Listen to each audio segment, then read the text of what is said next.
Hello and welcome back to Charging Status, the electric car podcast from The Interface. I'm Alex, and as always, I have my co-host with me, Jim Starling. How you doing, Jim?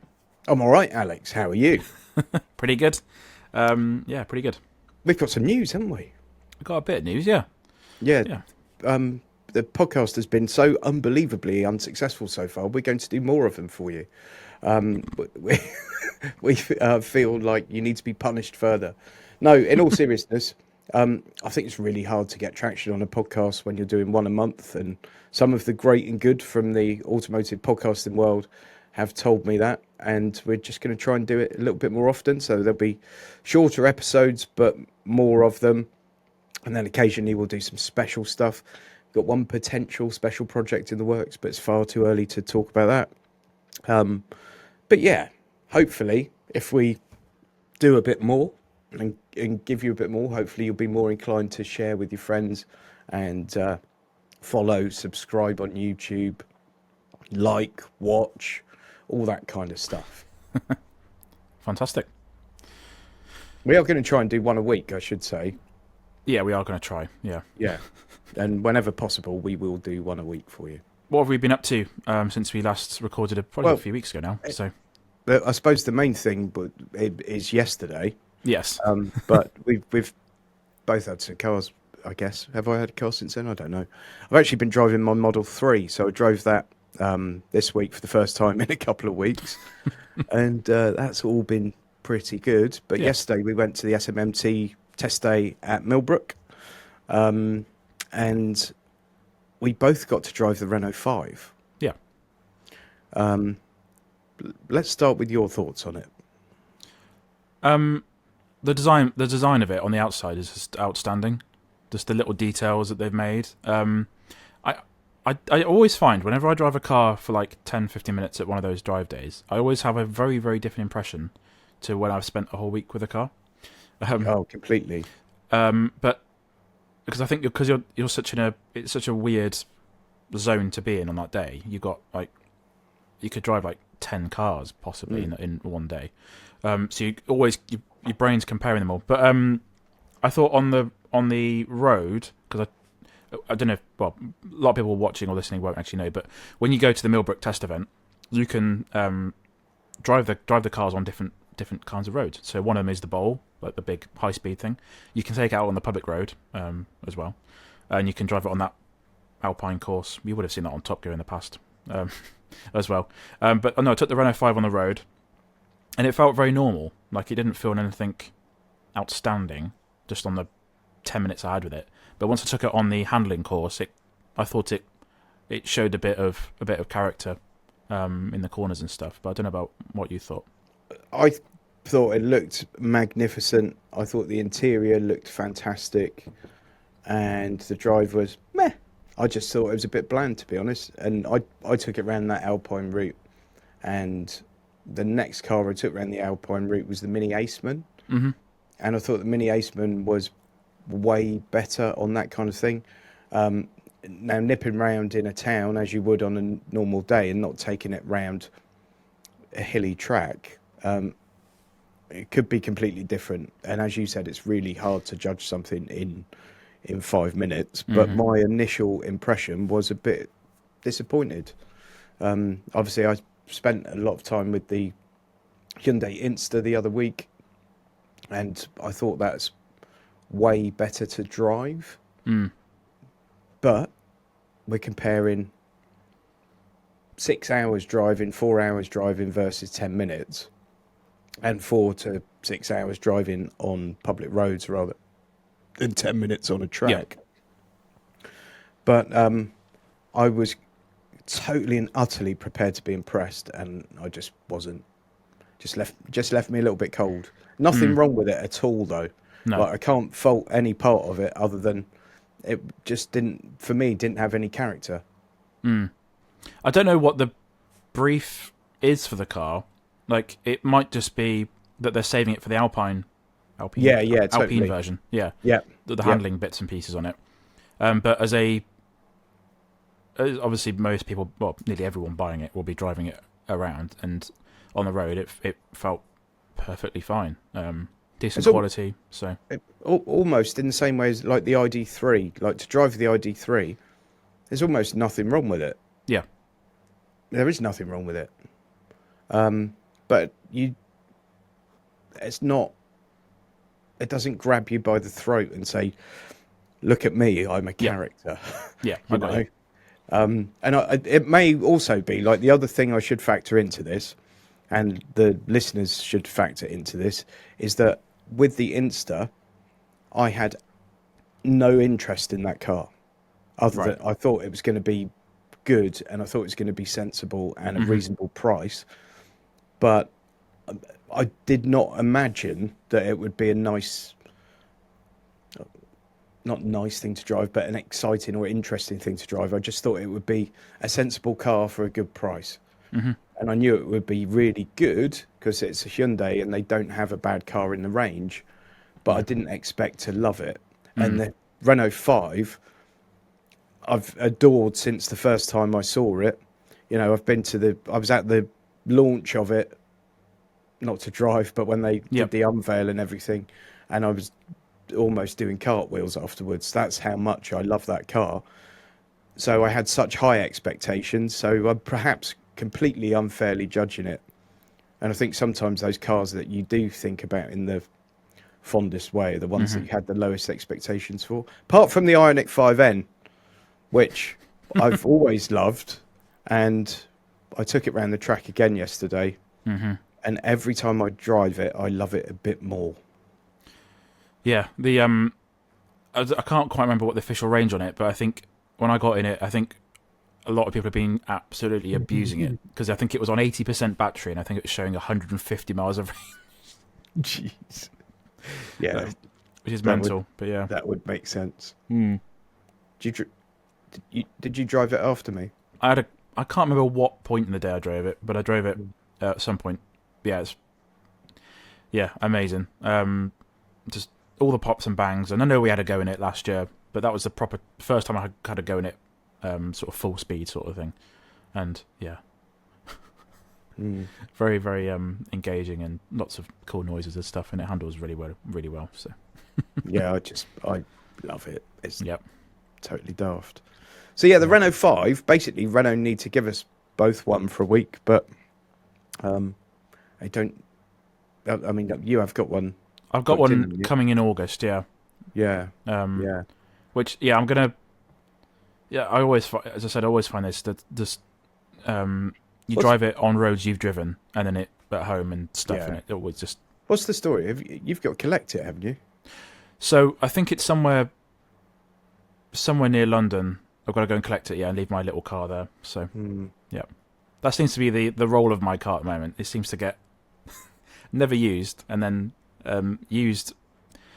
In the certain gaps I've got no cars for, it gets used loads, and then just left at car parks when I've got a collector car. So Yeah, it is a wash. yeah. But the Mini Aceman S was the other one I touched on, which no surprises really. It sort of felt like I had the 5-door Mini Cooper a while back, and essentially it's the electric version of that. It's a little bit different in terms of dimensions and stuff, but it's great fun to drive. Brilliant interior. All the clever things from the newer Minis are there, and it just all is a bit lovely. You're going to the Mini event this week, aren't you? Yeah, so it's on Monday. We're Yeah. recording on Friday, and yeah, it's on Monday. So I think the John Coopworks Mini Aceman's there. Yeah, I'm a bit gutted about that because I wanted to go to that, but I'm not in the country, so I can't. But they have said that I can have one on loan, so that'd be nice. Nice. Look forward to that. And then I also went round as a passenger with my complete, utter maniac race driver friend, Rick the Spud, at Rick the Spud on Instagram, in the Nissan Aria Nismo. And that's very clever because they've taken the Aria, which is already a brilliant car, I think, and I think it's a really underrated car, and I think it's way way ahead of the pack of everything else Nissan produces Hmm. at the moment. I think it's that good. And they've given it a load more power. They've done some really clever stuff with the suspension, because they don't put that Nismo badge on lightly, because that's Nismo's like got 30, 40 years of pedigree or whatever it is, and from, rally and Hmm. so the way the all-wheel drive works is it's constantly doing calculations for where it needs to go. But the most impressive thing is you've got now a high-sided SUV with bags of performance, really heavy, like 2.5 tons, 2,400 kilos or something, and the ride is still Yeah. nice and floaty. Mm. Like, it's really, those rumble strips as you go onto the Yeah. Alpine course. It literally, it was better going over those in that than in anything else I went in during the day. Wow. And Yeah. you'd expect to be losing teeth going over those in Yeah. an Nismo car. Yeah, but that was really impressive, I thought. Oh, I never had a go in that actually. You always look with them as events. You look at the list on your phone of all the cars. Like, oh, drive that, drive that, drive that, and you miss like a third of everything. Yeah. Yeah, always the way. So, What about the Insta? You took the Insta out, didn't you? so I got in that car, and usually when you get in a car that someone else has driven, you have to mess around with the seat. This might be like a height thing, to be honest. But I just got in that car like instantly and thought, oh, I'm comfortable. Like it's nice driving position and all that sort of stuff. So, I did yeah. see a bloke walking out of it just before you, actually, and he was going, "Hi ho, it's off to work we go." I don't know. Thanks, Jim. I didn't recognise him, but Lovely. yeah, yeah, The thing with that, I watched your review the other day of the Insta. It was a really good review. But I likened the interior slightly to like a mini ID Buzz because the windscreen's a little bit further away from you than it is in a normal hatchback or something. That Insta's so impressive. It's weird though, isn't it? Like the ID Buzz is actually a really good comparison because it does feel a bit like a van. Yes, yeah, it does. But and then you get outside and look at it, and you think, like, how can this possibly be? Yep. But it is just because the windscreen's pushed back. Yep. I'm sure. It's great. Yeah. It's very clever. Yeah, I went to one of the Hyundai dealerships near me, I think November time last year, and they had an Insta there. They did like a reveal thing, and they had it in that quite interesting looking like tartan pattern. And I saw the black interior on the internet. I was like, oh, that looks really boring. But actually, in person, like all of these things, it actually looks really good. Yeah. Yeah. I always say actually that if you look at a car in pictures and videos, obviously we make videos about cars, but if you look at cars in pictures, I never quite judge it because when you go and look at it in person, you're like, oh, it actually looks nice. It's weird. Photographs seem to. I find the size as well is really deceptive. Like, to a person, everyone that saw the Ioniq 5N when I had it all said, "Oh God, I didn't realise they were this big." Yeah. It is a very big car, but it looks like a Golf GTI or something in a photo, and you put the two of them next to each other, and there's a noticeable difference. Yeah, 100%. Yeah, no, Insta for me is. Yeah, very, very good. Just the interior is really well thought out, and I know you didn't take any passengers with you, but the cup holders are in the middle of the car, aren't they? Did that cause any?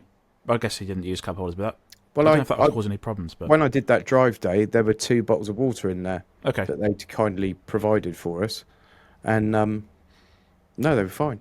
Okay, all right. Yeah, I mean, as you say, I didn't have anyone in the passenger seat though.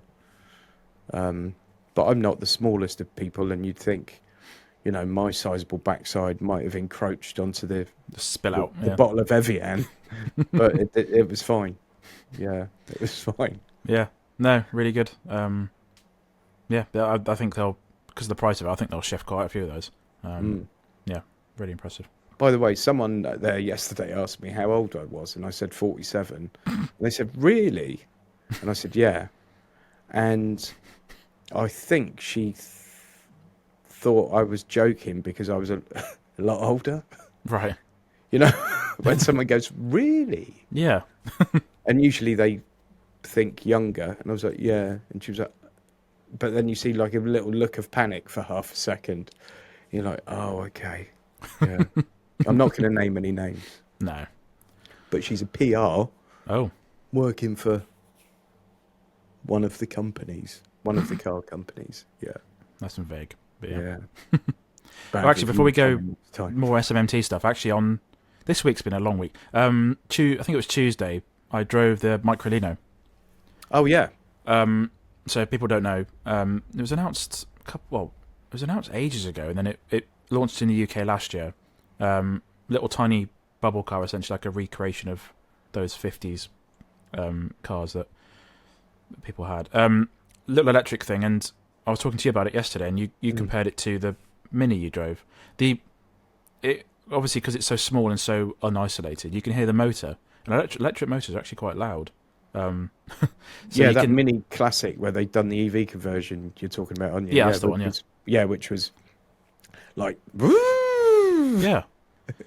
And weirdly, in a car like that makes you feel like you're going faster, but it also adds that bit of engagement that's sometimes missing from EVs. Obviously, it is nice to have a quiet, nice journey, but sometimes in a car like that, you want something a bit more noisy and engaging. Which is a nice thing with the Ioniq 5N. Isn't it? Yeah, Yes. And you can turn it on or off, and people will say, well, it doesn't sound like an engine. And if you speak to Hyundai, they'll say, well, it's not supposed to sound like an engine. It's supposed to be Something new. Yeah. something different. Yeah. Yeah. But it does. It gives you a different... You can sort of respond to the car in a different way. Yeah, you can. And it's, makes some funny noises.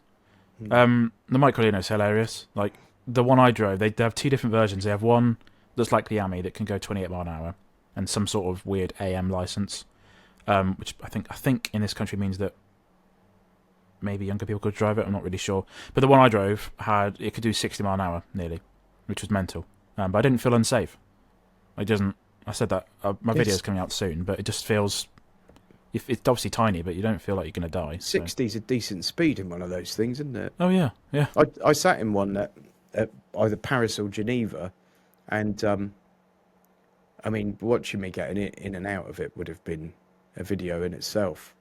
Not particularly graceful, I'd say, but yeah, I can't imagine doing 60 in one. You must have felt like you were doing 160, really. Yeah, and it wasn't like in a city because, for those who don't know, it's not sold by Microlino in the UK. It's sold by Crazy Horse with a Z, and they do motorbikes and stuff. Really nice motorbikes, actually. Like, I'm talking like 16, 18 grand motorbikes. So it's not cheap stuff. But they're the sole importer for Microlino. But this one, they got a dealership in Chipping Norton, not too far away from all the Cotswold stuff. But no, because it's not in the town, you can just instantly get up to 60 as you turn out on the road. No, really impressive, really well made, actually, and a surprisingly large boot. So, yeah. That is surprising. Good little car. And obviously, you went up to the event in the Subaru Solterra. Ah, yes. Yeah. The Subaru Solterra, I noticed, because whenever I drive an EV, I always take a little mental note of, this is really boring, but the range on the car, and minus the sat-nav journey, and you can sort of work out if it's actually being truthful. I think it lost 20 miles of range on a 18-something mile journey, so... Yeah, and... Yeah, start to charge on the way home, so it's not a massive issue, not too bad. I mean, there's a facelift coming soon, isn't there? There is, yeah. I think February or March 2026. Yeah, because it is the Toyota BZ4X, isn't it? You know, it is.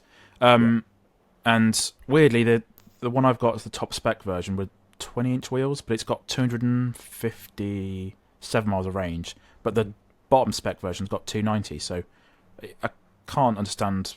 I had to look at the spec sheets. I need to do some research. One's all-wheel and one's rear-wheel, is it? They're both all-wheel drive. Yeah, I was going to say, because that's the only difference between that and the Toyota, isn't it? It's the Toyota's rear-wheel, I think, only. I think so, yeah. Is it? Maybe? I think so. We should know, but... We should, yeah. Yeah.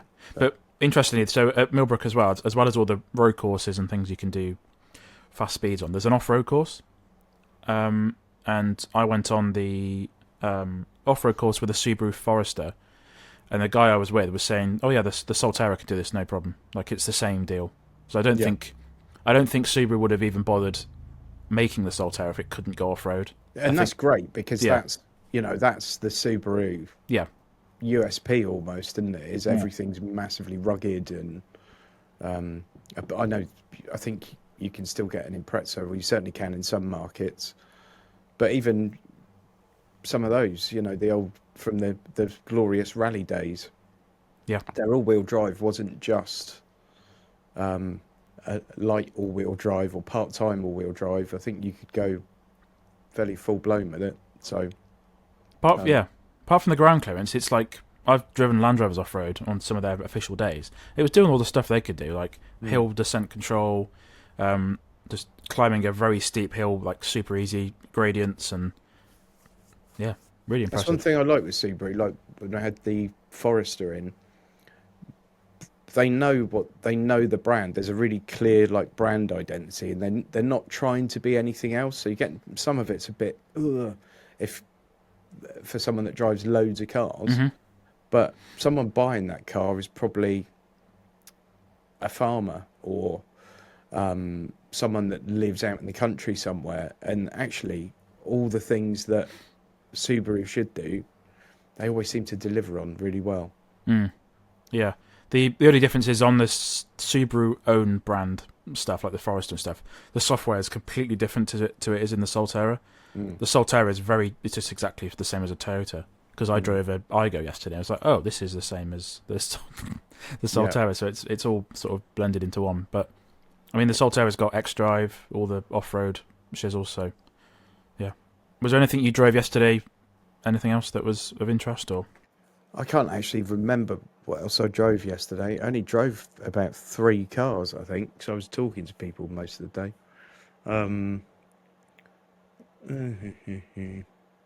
I can't remember what number 3 was. Oh, I mean, the other one I drove was the Mustang. I didn't even think it'd be there. The Mustang Mach-E Rally. Oh yeah, you liked that a lot, didn't you? It was fun, yeah. As always, I didn't even see the Ford stand, to be honest. There were some vans. They had the E-Transit there. They had I meant to drive the Puma Gen E, that little yellow Puma. I was talking to. Do you know Sam Austin? Yeah. Yeah, so I was talking to Sam, and he'd driven that and loved it. He thought it was brilliant. Yeah. I watched some reviews the day it came out from Nicola and stuff, and they were raving about it. So no, Nice. like always with a because the Mustang starts at 43k. When they're making a more expensive performance version of that car, it tends to have a very similar interior. The whole interior was really, really nice. I just noticed the steering wheel was a little bit. The materials on it weren't quite up to, because the Mustang Mach-E Rally is like 70 grand.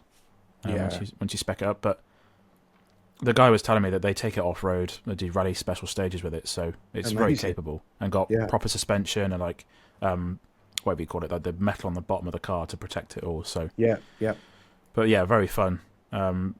Just losing grip in the right places. Oh, that's great. Corners. Yeah, very impressive. I should have taken it out, but I don't know. Yesterday afternoon, I got so tired, like so quickly. I'd only slept for about 3 hours the night before, and I'd had a couple of adult beverages. And I think I seemed to get a hangover about 2 o'clock in the afternoon. No. Yeah. Or I was just exhausted, I guess, because it's a long day and a lot of talking, and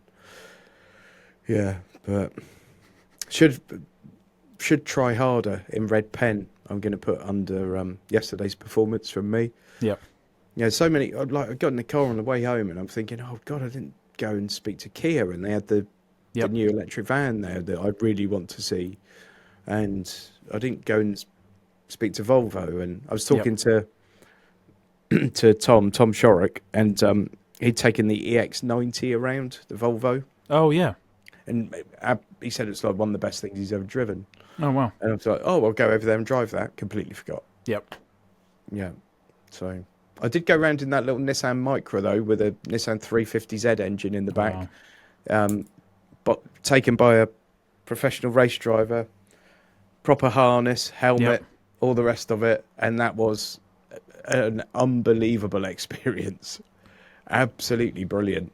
Yeah, did you see it's now called the handling course. I think the Alpine course at one time was called the handling course, but um, and I think it's by that little city route Yeah, thing. I didn't see it. No. But it's very tight and twisty, Mm.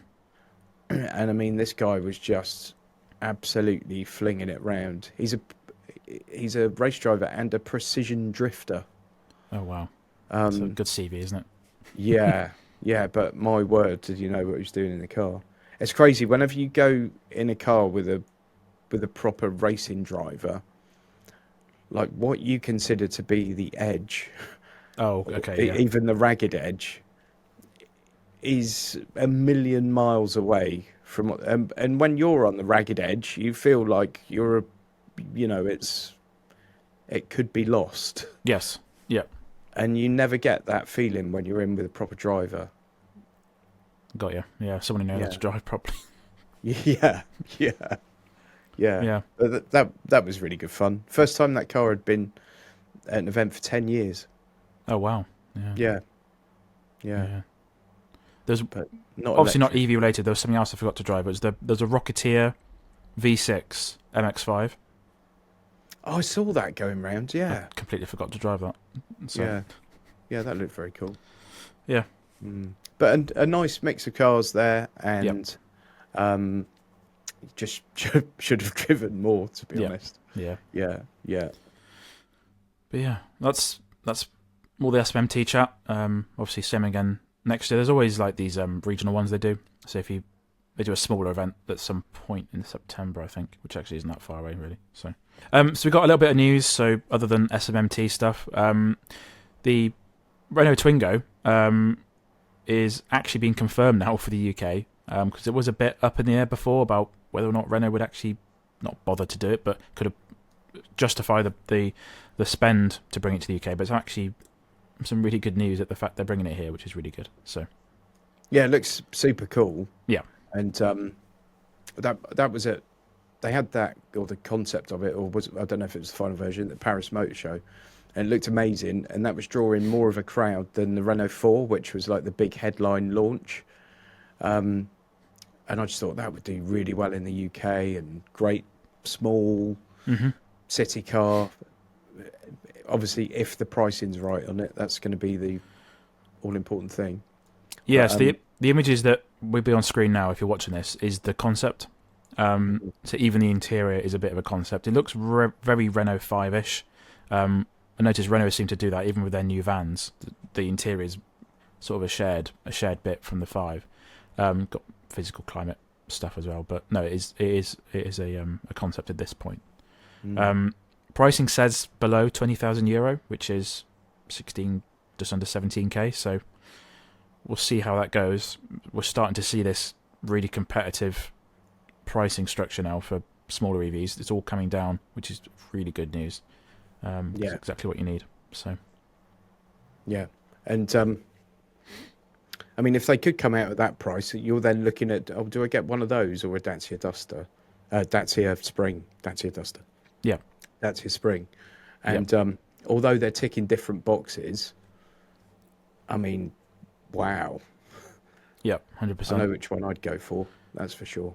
Yeah, and because Renault and Nissan are very much collaborating on a lot of stuff at the moment, the new Nissan Micra is going to be based on the Renault 5. This new Renault Twingo will be the base for an upcoming Nissan electric car, which is unnamed. No idea what that's going to look like or be called, but it seems like from the outside that Renault seems to be on a bit of a resurgence in terms of design. Definitely. Yeah. I wonder what's going to happen with the new Leaf, what that's going to turn into on the other side. Oh, interesting. Yeah. I wonder if they're going to use the Renault 5 platform, or if it's going to... They might use the Megane platform. Yeah, but then is that too big? I don't know. I suppose Nissan Leaf. It's not Nissan. Or is Juke, that going to be a Nissan platform that I don't know. Renault then produced something on the back of? Yeah.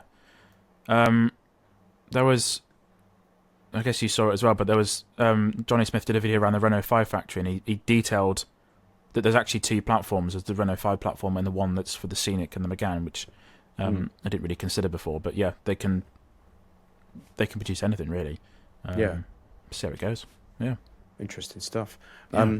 It sounds like there's going to be some interesting things appearing at the Munich Motor Show in September as well, which we will both be at, will we not? Yes, I'm planning on driving from the UK to Munich.